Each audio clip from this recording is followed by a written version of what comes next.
Assalamualaikum warahmatullahi wabarakatuh. Saya orang tua dari korban pembantaian yang dikenal sebagai tragedi kemanusiaan KM 50. Saya orang tuanya dari As-Syahid Faiz Ahmad Syukur, dan di sebelah saya ini orang tuanya dari As-Syahid Muhammad Suci Kadafi Putra bin Hendra Mulyana. Kami baru saja selesai bikin acara rutin di depan Komnas HAM, yaitu tahlilan KM 50 yang setiap hari Jumat, ba'da sholat Jumat jam 1 sampai jam 3 itu kami melakukan tahlilan di depan kantor Komnas HAM, yang tujuannya adalah mendorong Komnas HAM untuk bekerja dengan baik, melaksanakan tugasnya dengan sebaik-baiknya. Kira-kira begitu. Kira-kira sampai kapan ini digelar? Kayaknya saya udah mengikuti hampir 3 kali kok nggak ada respon dari Komnas. Sampai kiamat, Pak, kita melakukan ini. Iya, sampai kita mati. Artinya kita terus, karena yang namanya dakwah itu tidak bisa berhenti, Pak. Itu apalagi dakwah ini adalah dakwah untuk menyelamatkan bangsa dan negara yang sejak 7 Desember 2020 sudah menjadi bangsa yang biadab. Kita akan kembalikan bangsa ini menjadi bangsa yang beradab. Yaitu kapan? Ya ketika para pelakunya, baik itu eksekutor, dari eksekutor sampai dengan dalangnya, diseret ke pengadilan HAM. Barulah negara ini berdasarkan hukum. Barulah negara ini menjadi biadab, menjadi beradab kembali. Sesuai dengan Pancasila, kemanusiaan yang adil dan beradab. Nah, kemanusiaan sudah lenyap di bumi Indonesia semenjak 7 Desember 2020 ketika bank negara ini, institusi negara, membantai 6 orang pemuda tidak bersalah, diculik, disergap di tengah jalan, diculik, disiksa, kemudian dibunuh dengan semena-mena. Kemudian itu mereka berlepas diri, dan ini adalah dilaksanakan oleh institusi negara. Nah, makanya saya katakan negara sudah berubah menjadi negara yang biadab. Gitu. Artinya, kita ingin kembalikan negara ini menjadi negara yang beradab. Oleh sebab itu, sampai kapan? Saya nggak tahu. Makanya sampai negara ini menjadi beradab kembali, yaitu diseret semua pelanggar HAM tersebut, khususnya pelanggar HAM di kasus KM 50, dan negara ini menjadi beradab, mungkin selesai tugas kita, Pak. Jadi dakwah itu tidak bisa selesai. Kita nggak tahu kapan goalnya. Ini kan kita melihat kemarin kalau pemerintahan Joko oke lah nggak lalu. Tapi apakah ada harapan gitu dari pemerintahnya si Bowo ini kira-kira menurut Bapak? Kalau harapan, Pak, di pemerintahan Jokowi pun kami berharap kepada Jokowi. Walaupun kami tahu dia dalangnya, Pak. Jokowi itu dalangnya tuh. Artinya orang yang bertanggung jawab, artinya terlibat dia di dalam tragedi KM 50 ini. Karena waktu itu dia menjabat presiden. Demikian juga ketika sekarang presidennya Pak Prabowo. Ya, kami berharap, punya harapan. Karena seorang muslim tidak boleh berhenti berharap kepada siapapun. Tapi harapan kami bukan kepada manusia, harapan kami gantungkan kepada Allah Subhanahu wa ta'ala. Allahu Somad. Jadi apabila ada pertanyaan bagaimana harapannya di masa Prabowo, ya kami gantungkan harapan kepada Allah Subhanahu wa ta'ala. Di masa Jokowi, kami gantungkan harapan kami kepada Allah Subhanahu wa ta'ala. Gitu, Pak, kira-kira. Ini kan ada prosedur yang harus dilakukan, misalkan memang kita tetap bergantung pada Allah, tapi ada prosedur. Bagaimana kalau misalkan, apakah prosedur yang dilakukan saat presidennya si Joko dengan si Bowo itu sudah dilakukan? Ya, terus, Pak, kita lakukan prosedur yang ada, yaitu kita sampaikan ketika Listio Sigit udah janji tuh, ya kan? Nanti kalau ada novum kita proses kembali, kita berikan novum. Itu kita artinya kita lakukan prosedur itu. Ini kita ada novum gitu.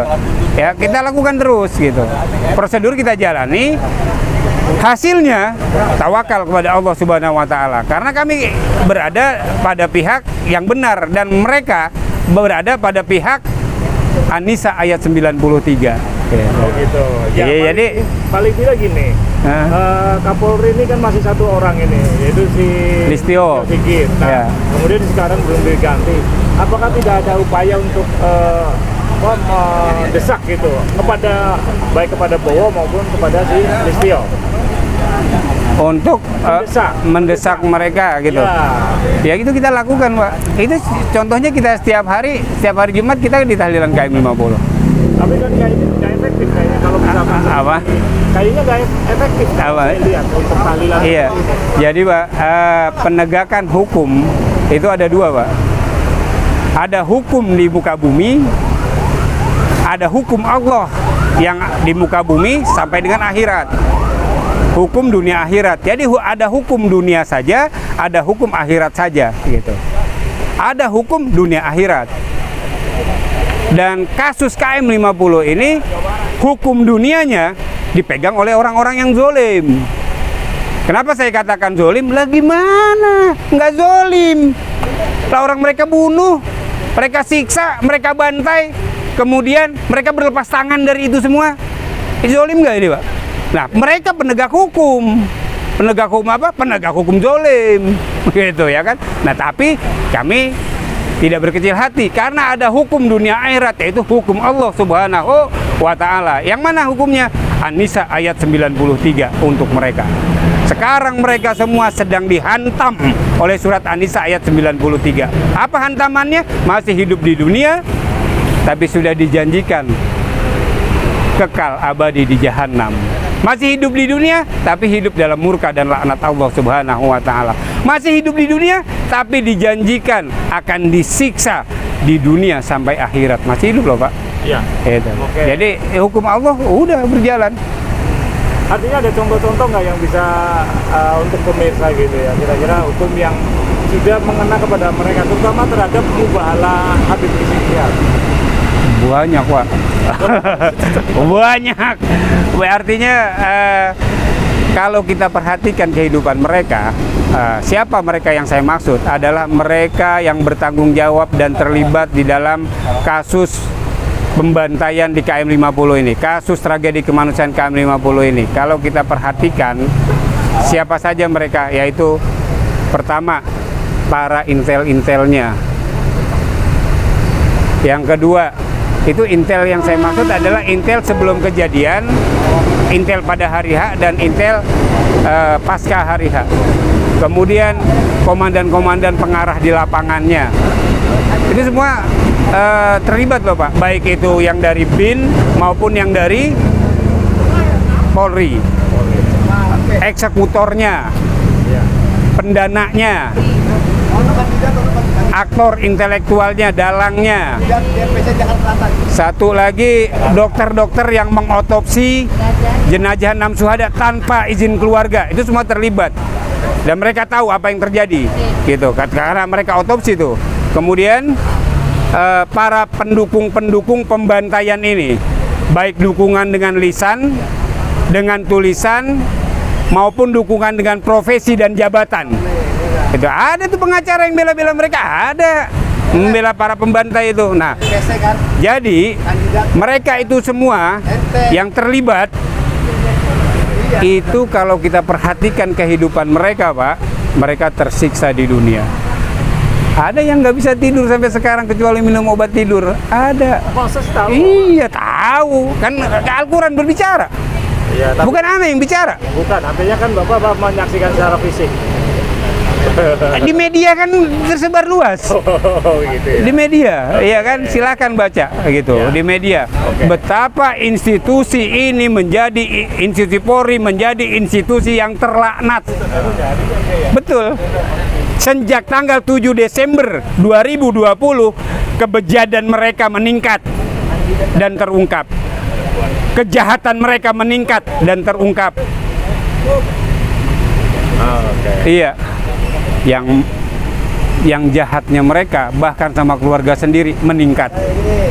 Iya, itu mubahalahnya. Dan kita nggak bisa, walaupun kita nggak saksikan secara mata telanjang, secara fisik, tapi Al-Quran kabarkan. Kalau Al-Quran sudah berkata demikian, sudah pasti begitu.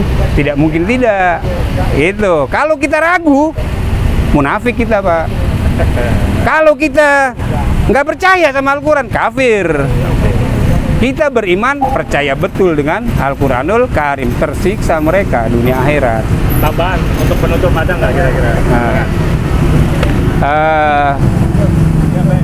siapa saja kalian yang tidak terlibat, jangan coba-coba untuk ikut-ikutan terlibat karena kalian akan hancur. Demi Allah kalian akan hancur. Terlibat dalam apa? Misalnya di medsos kalian pura-pura ngedukung lain sebagainya, mendukung pembantaian tersebut. Itu hati-hatilah. Jangan coba-coba ikut campur, jangan coba-coba terlibat karena mubahalah akan terus berproses menghantam siapapun yang terlibat. Kalian tahu, tulisan kalian, ucapan kalian akan kalian pertanggungjawabkan di hadapan Allah Subhanahu wa taala, dan ini urusannya 6 nyawa orang beriman yang matinya dalam keadaan syahid dan tanda-tanda kesahitannya luar biasa banyaknya. Jadi hati-hati kalian. Kalau yang beragama Islam, kalau yang kafir terserah ente. Ente bebas kafir berbuat apa aja. Munafik bebas berbuat apa saja. Ini Anda sampaikan kepada kalian yang beriman kepada Allah Subhanahu wa taala.